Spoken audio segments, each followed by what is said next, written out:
차례 시대 챕터 1-5 마음, 뇌를 만나다. 뇌 기반 심리학의 발달.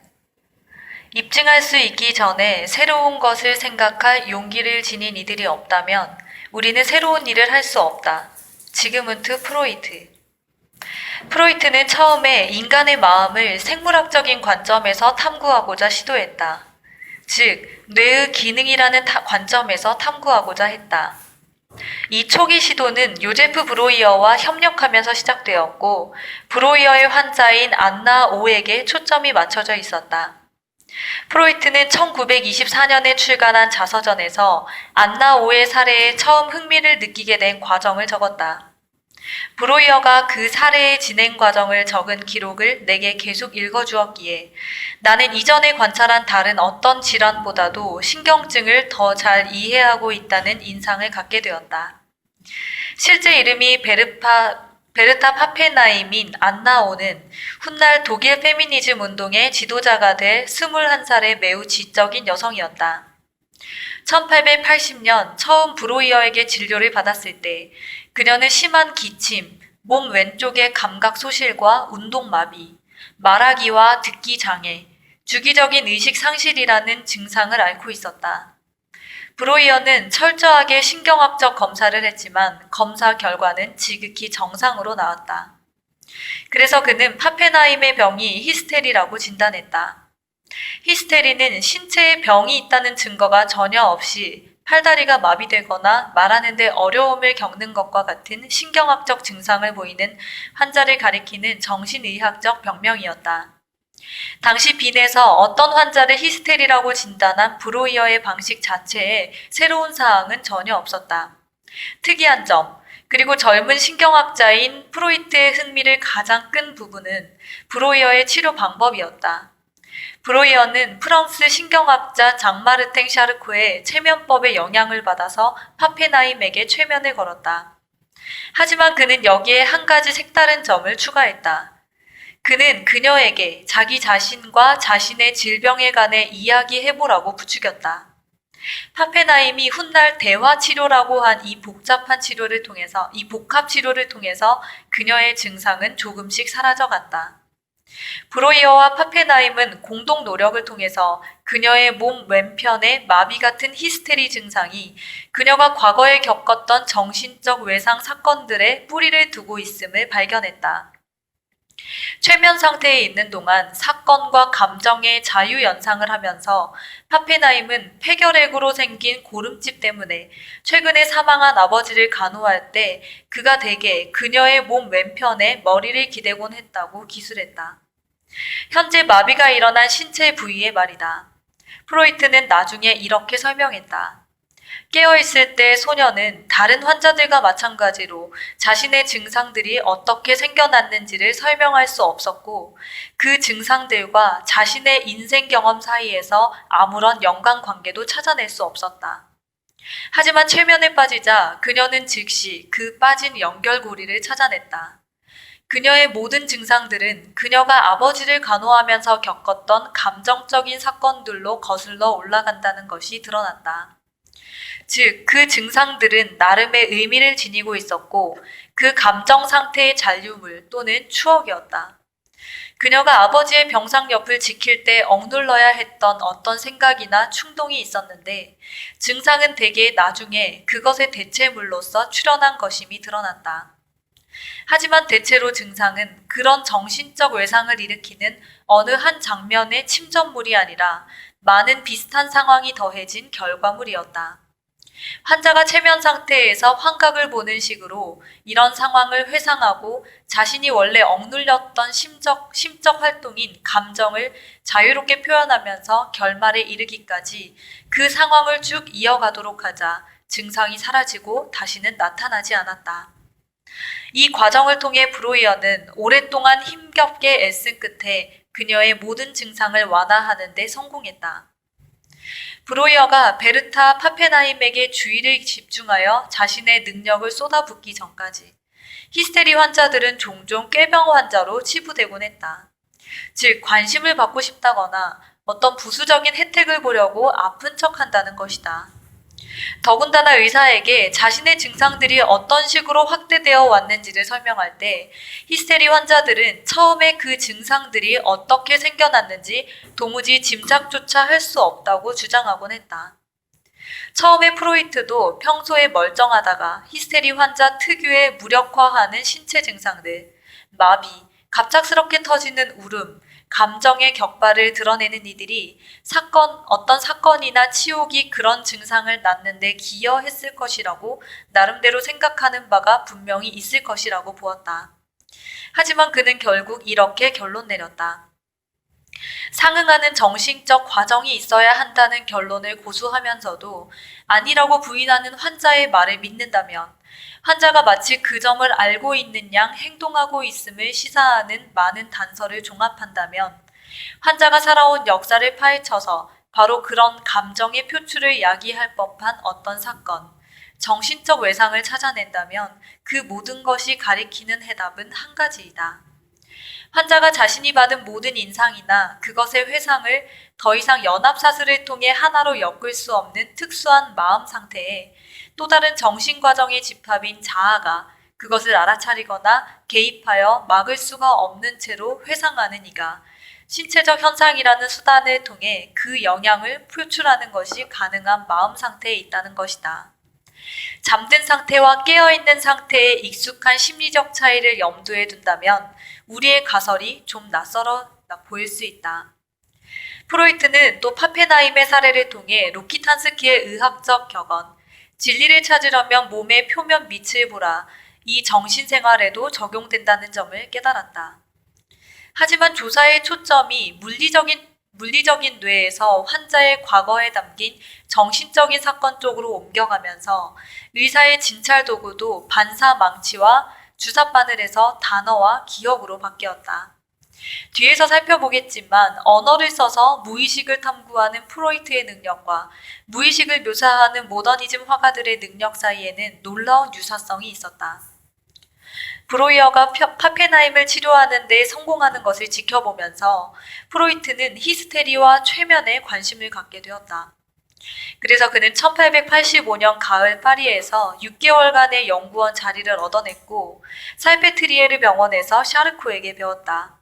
샤르코는 의사생활 초창기에 근육 위축, 가쪽 경화증, 누게릭병과 다발 경화증 등 몇 가지 중요한 신경학적 이상들을 찾아내어 학계에 보고했다. 프로이트가 왔을 때 샤르코는 거의 은퇴할 무렵이었고 순수한 신경학에서 히스테리 쪽으로 관심을 옮긴 상태였다. 샤르코는 어느 누구보다 앞서서 체면술이 돌팔이 치료 수단이 아니라 진단 및 치료에 유용할 수 있는 검사 방법이라는 의학적 견해를 피력했다. 예리한 관찰자이자 탁월한 임상의였던 그는 매주 공개 강연에서 극적인 효과를 자아내면서 카리스마 넘치는 최면 시범을 보였다. 그리고 과학적으로 타당하다는 점을 기록하기 위해 시연 장면을 사진으로 찍었다. 샤르코는 체면을 통해서 히스테리 환자의 증상을 완화할 수 있고 정상적인 사람에게 히스테리 환자와 다르지 않은 증상을 일으킬 수 있다는 것을 발견했다. 또 그는 히스테리 환자와 정상적인 지원자에게 특정한 과제를 수행하거나 특정한 감정을 느끼도록 후체면 암시도 걸었다. 그러자 최면 상태에서 깨어난 사람들은 모두 자신이 왜 그런 행동을 하거나 그런 감정을 느끼는지 전혀 알아차리지 못한 채 암시한 과제를 하거나 감정을 느끼곤 했다. 사람들의 행동이 자신이 전혀 의식하지 못하는 무의식적 동기에 따라 결정될 수 있다는 발견을 접하면서 프로이트가 브로이어와 토론을 하면서 갖게 된 초기의 확신, 즉 사람의 의식이 모르게 숨겨진 강력한 정신적 과정들이 있을 수 있다는 확신은 더 굳어졌다. 프로이트는 사람이 최면 상태에서는 고통스러운 감정을 기억하고 표현하지만 깨어나면 방금 표출한 것을 전혀 기억하지 못한다는 사실을 알아차렸다. 마치 인격의 의식적인 부분은 그 경험에 참여하지 않는 듯했다. 그는 히스테리 증상이 너무나 고통스러운 것이라서 환자가 감정 발산, 운동 동작, 정상적인 사회적 상호작용의 형태로 차마 직면하거나 자유롭게 표출할 수가 없는 감정의 표현이라고 결론지었다. 샤르코의 최면 시범과 브로이어와 함께 관찰한 사항들을 토대로 프로이트는 억압을 발견했다. 나중에 정신분석 이론으로 발전할 것의 초석에 해당하는 개념이었다. 억압은 일종의 방어 반응, 즉 받아들일 수 없는 감정, 소망, 행동 양상을 인정하지 않으려고 하는 마음의 저항이다. 프로이트는 억압을 극복할 방법을 찾다가 이윽고 자유연상 개념에 이르게 되었다. 파리에서 연구원 생활을 마치고 빈으로 돌아온 프로이트는 파페나임에게 썼던 치료법을 가르쳐달라고 브로이어에게 요청했다. 이 무렵 프로이트는 의원 개업을 했다.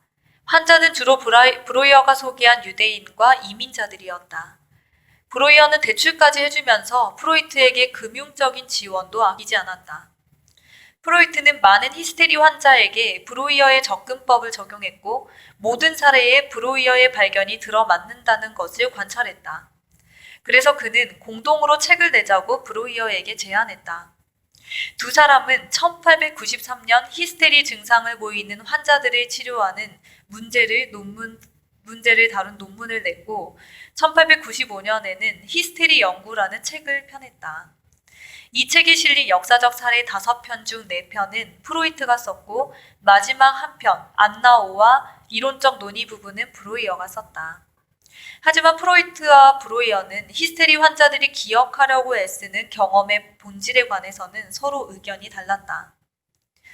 이제 나는 이 신경증 현상의 배후에서 작용하는 것이 어떤 감정적 흥분이 아니라 현재의 성적 갈등이든 이전의 성적 경험의 효과든 간에 을의 성적인 특성을 지닌 것임을 알았다.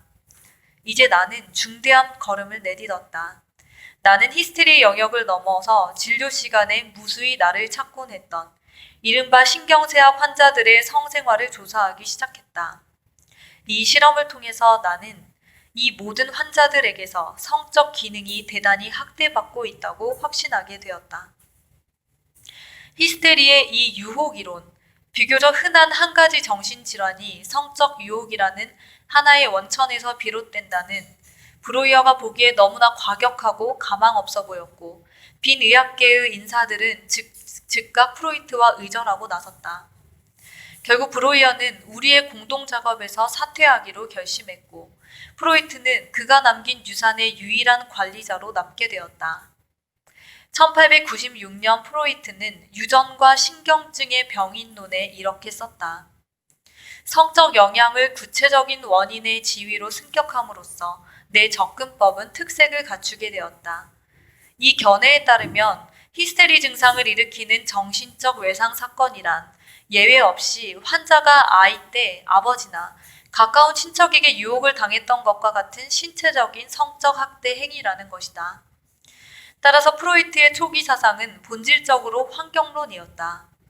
그는 히스테리 행동이 유혹을 수반한 외부 감각 자극에 대한 개인의 반응을 나타낸다고 생각했다. 프로이트의 환경론은 그가 1895년에 쓴 과학적 심리학을 위한 계획이라는 글에서 찾아볼 수 있다. 이 논문은 마음의 과학과 뇌의 과학에 관한 지식을 통합하려는 대담하면서도 다소 혼란스러운 시도였다. 이 글은 미국의 철학자이자 심리학자이면서 뇌 연구자이기도 했던 윌리엄 제임스의 비슷한 시도와 극적인 대조를 이룬다.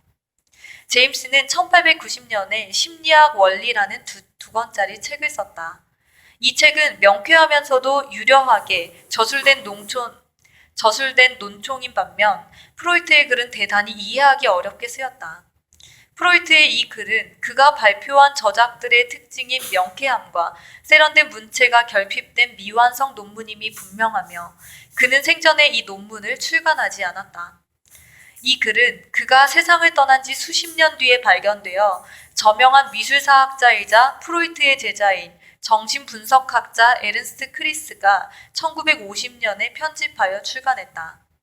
이 논문, 원래 제목은 신경학자들을 위한 심리학이다. 그래서 프로이트는 자연과학의 확장을 염두에 두고서 과학적 심리학, 신경세포에서부터 복잡한 정신상태에 이르기까지를 발전시키려고 시도했으나 실패했다. 다시 말해 그는 마음의 과학인 심리학에 생물학이라는 확고한 토대를 마련하고자 시도한다. 과학적 심리학을 정립하려 시도했다는 점에서 프로이트와 제임스는 시대를 거의 한 세기나 앞선 셈이다. 사실 마음의 과학을 생물학이라는 토대 위에 올려놓겠다는 그들의 포부는 21세기 초인 지금 우리가 이제야 겨우 추구하기 시작한 목표에 완전히 부합된다. 하지만 제임스가 이 방향으로 계속 나아간 반면 프로이트는 그 시도에 나선 직후에 포기하고 말았다.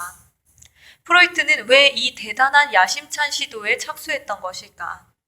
그리고 시작하자마자 왜 그렇게 쉽사리 포기한 것일까?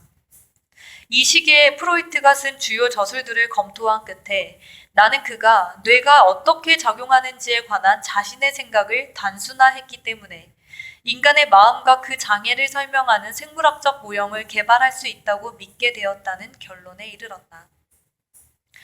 그는 세 박자가 갖춰진 덕분에 단순하면서 추상적인 생물학 모형을 개발할 수 있었다. 첫째, 그는 외부 환경, 즉 외부 감각 사건, 실제 유혹이 이 히스테리의 원인이라고 믿었다.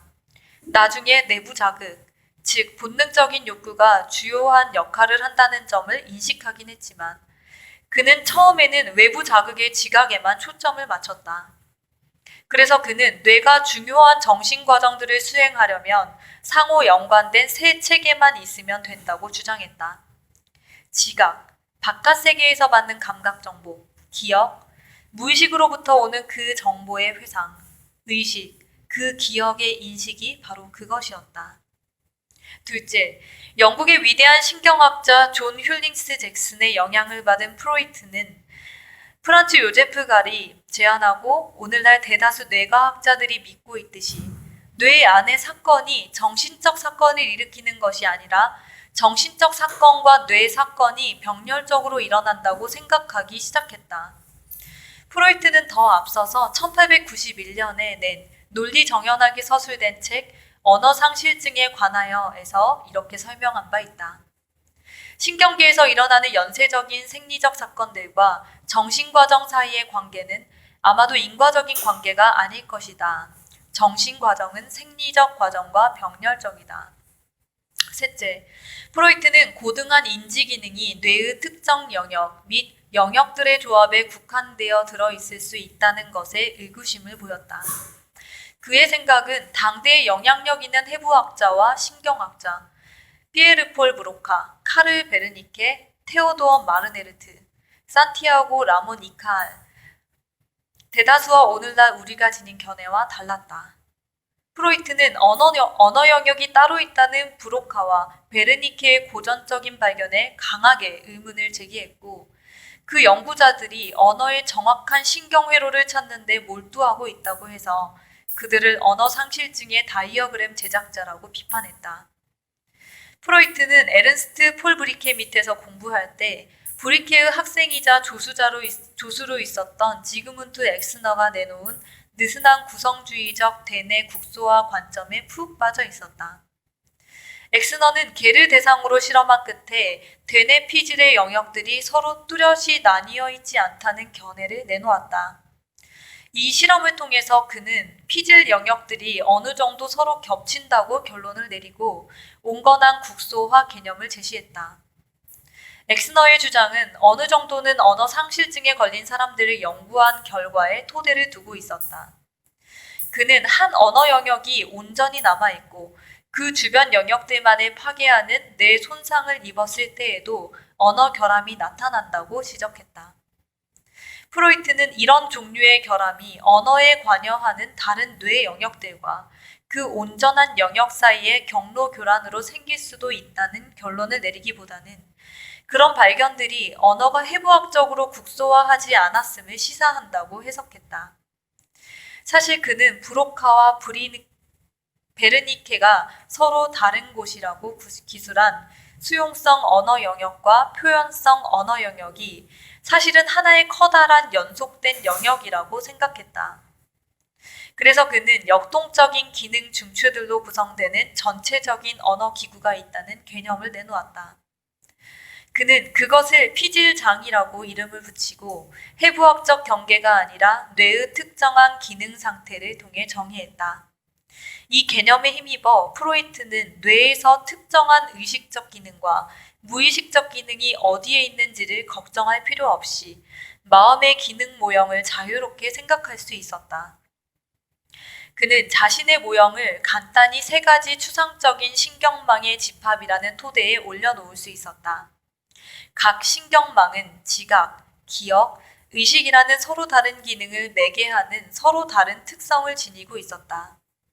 이 세 체계는 뇌의 특정한 영역에 국한되어 있지 않았다. 프로이트는 이 모형의 일부를 이용하여 억압, 즉 1차 방어 기제가 어떻게 작용할 수 있는지를 설명했다. 이러한 점에서 프로이트와 유사하게 심리학 원리에서 마음의 과학과 뇌의 과학을 결합하려는 시도를 한 제임스가 정신기능의 국소화가 중요하다고 강조하면서 그 이론이 보편적으로 받아들여지지 않았음을 독자에게 주지시켰다는 점은 흥미롭다. 프로이트는 왜 마음의 생물학적 모형을 포기했을까? 한 가지 이유는 그 모형을 브로이어의 대화 치료를 수정함으로써 나온 결과물인 무의식적 과정에 관한 자신의 수정된 견해에 끼워 맞출 수 없었다는 것이다. 1895년 히스테리 연구를 출판한 직후에 프로이트는 최면수를 자신의 치료법에서 제외시켰다. 이제 그는 자유연상에 전적으로 의존했다. 깨어있는 환자에게 마음에 떠오르는 것은 무엇이든 기술하도록 하는 연상법이었다. 최면술이 프로이트와 환자 사이에 통제된 거리를 빚어낸 반면 대화 치료는 그 관계를 직접적이고 개인적인 것으로 만들었다. 이 변화는 전이, 즉 환자가 자신의 핵심 관계, 특히 유년기의 관계를 특정 짓는 무의식적 감정 중 일부를 치료사에게 향하는 과정을 강화했다. 프로이트는 환자의 전이 과정을 분석했고 사람들이 정말로 성가신 문제에 대처하는 데 쓰는 무의식적 방어 기제의 새로운 차원을 발견했다. 특히 프로이트는 환자들이 유혹이라는 환상을 의사인 자신에게 매우 자주 투사한다는 사실을 알고 깊은 인상을 받았다. 그는 유년기의 성적 학대로 설명하기에는 히스테리를 겪는 여성들이 너무 많다는 점을 깨달았다. 그래서 그는 환자들의 말이 실제 사건이 아니라 오로지 환자가 꾸며내거나 아마도 내 자신이 그들에게 강요했을 법한 환상의 토대를 둔다고 결론지었다. 그 결과 그는 자신의 유혹 이론을 수정하게 되었다. 이제 그는 환자가 경험한 정신적 외상을 일으키는 유혹을 실제 신체 행위로서가 아니라 환자가 부모를 상대로 상상한 신체 경험이라고 보았고 그 환상이 보편적이라고 결론지었다. 1897년에 정립된 이 수정파는 몇 가지 면에서 프로이트 사상의 중요한 전환점이 되었다. 이 수정파는 성적인 소망과 욕구가 정신생활의 여러 측면에서 위장된 형태로 표출된다는 그의 믿음이 전이 분석을 통해 더욱 강화되고 있음을 보여주었다. 아울러 그는 이제 어른의 가지각색의 성적 행동이 예외 없이 유년기에 근원을 두고 있다고 인식했다. 마지막으로 그는 일부 무의식적 정신활동, 역동적인 무의식이 현실과 환상을 전혀 구분하지 않는다고 확신하게 되었다. 프로이트는 자신이 앞서 지녔던 마음의 환경론이 지나치게 단순했다고 결론지었다.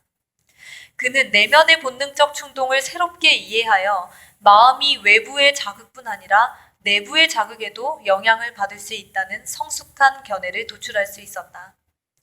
나중에 살펴보겠지만 이처럼 인간 행동의 사회적 외면 아래에서 어떤 일이 벌어지는지를 탐구하려는 태도는 프로이트뿐 아니라 아르투어 슈니칠러, 구스타프 클림트, 오스카 코코슈카, 에곤 실레를 비롯한 빈의 무의식적 마음 탐구자들도 지니고 있었다.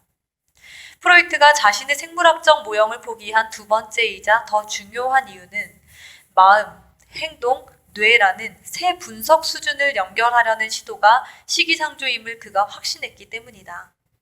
뇌과학의 최전선에서 연구를 수행한 경험을 통해 그는 뇌가 어떻게 작동하는지 거의 알려져 있지 않기에 지식의 거대한 두 분야, 즉 임상적인 행동과 마음 사이, 마음과 뇌 사이를 단순에 훌쩍 뛰어넘을 진지한 노력을 할 때가 아직 아니라는 점을 알아차렸다. 그래서 프로이트는 생물학적 모형을 완성한 지 몇 달 지나지 않은 1895년 말에 이 모형을 포기하고 과학적 심리학을 위한 계획 원고를 아예 제쳐놓았다. 그 논문에 실린 생물학적 내용이 지나치게 단순하고 미비하다는 점을 인식한 그는 믿고 의지하는 친구이면서 앞서 몇 차례 고치곤 한 그 원고를 다 읽은 코 수술 전문의 비렐름 플립스에게 자신이 구상한 심리학으로는 마음의 상태를 더 이상 이해할 수 없다고 편지를 썼다. 일종의 일탈이었던 듯해요. 생물학적 모형을 버린다는 것이 쉬운 일은 아니었다. 생물학을 거부하거나 생물학과 결별하려고 애쓴 것이 아니었기 때문이다. 오히려 그는 그 결정이 불가피한 것이라고 보았고 그것이 마음의 심리학과 뇌의 생물학 양쪽이 성숙할 때까지 시간을 벌어주는 일시적인 결별이기를 바랐다. 훗날 둘을 궁극적으로 통합하려는 시도를 하기 전까지 말이다. 이 통합은 당대로서는 급진적인 개념이었다. 그는 인간의 행동을 뇌과학과 연결할 수 있으려면 먼저 마음의 일관성 있는 역동적 심리학이 발전해야 한다는 점을 깨달았다. 이 견해는 행동과 뇌를 연결하는 3단계 접근법을 함축하고 있었다. 이 접근법에서는 관찰 가능한 임상적 행동이 가장 낮은 수준이고 정신분석, 마음의 역동적 심리학이 연결고리 수준이며 뇌의 생물학이 가장 상위 수준이다. 이 견해를 펼칠 때 프로이트는 과학에서 되풀이하여 적용되어 온 전략을 쓰고 있었다. 먼저 대상을 체계적으로 관찰하고 기술할 때 원인을 간파하는 깨달음이 찾아올 가능성이 가장 높다는 믿음의 토대를 둔 전략이었다. 예를 들어 뉴턴의 중력 발견은 케플러의 천체 관측 자료에서도 도출되었고 다윈의 진화 개념은 린네의 상세한 동식물 분류를 토대로 한 것이었다. 아마도 프로이트에게 가장 직접적으로 영향을 미친 것은 헤르만 폴 헬름홀츠의 견해였을 것이다.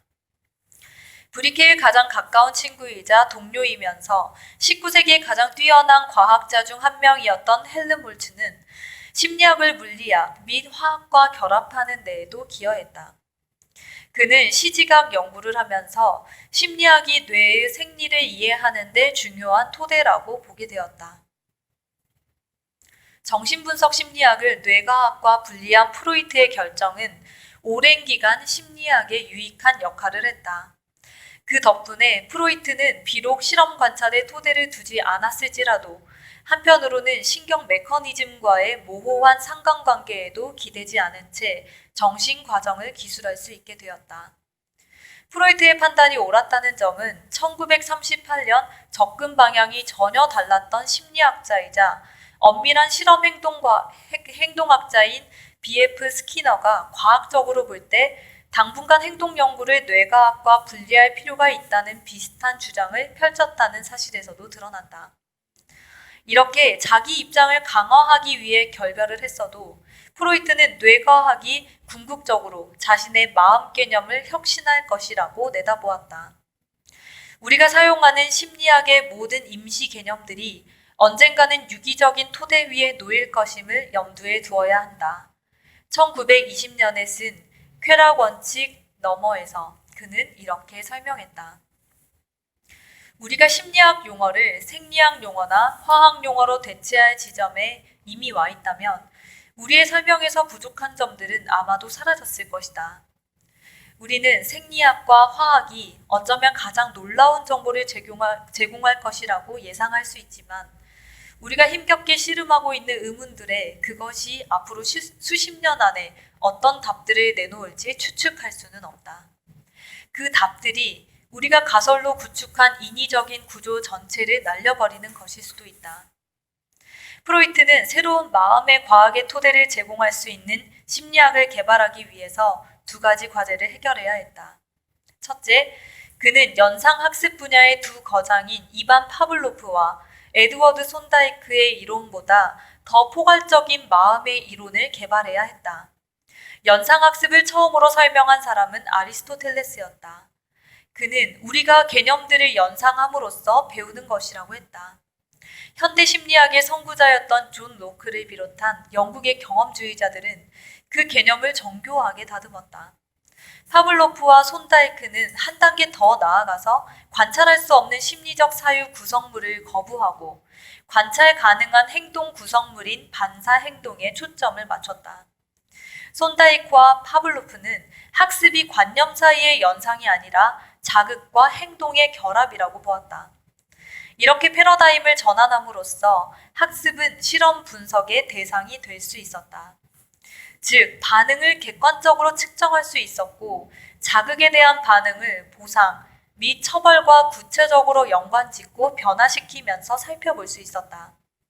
비록 프로이트가 관념 연상을 심적 결정론 원리, 기억 속의 연상이 자기 인생의 사건들과 인과적으로 연결되어 있다는 원리 안에서 활용했을지라도 그의 마음이론은 파블로프와 손다이크의 이론보다 훨씬 포괄적이었다.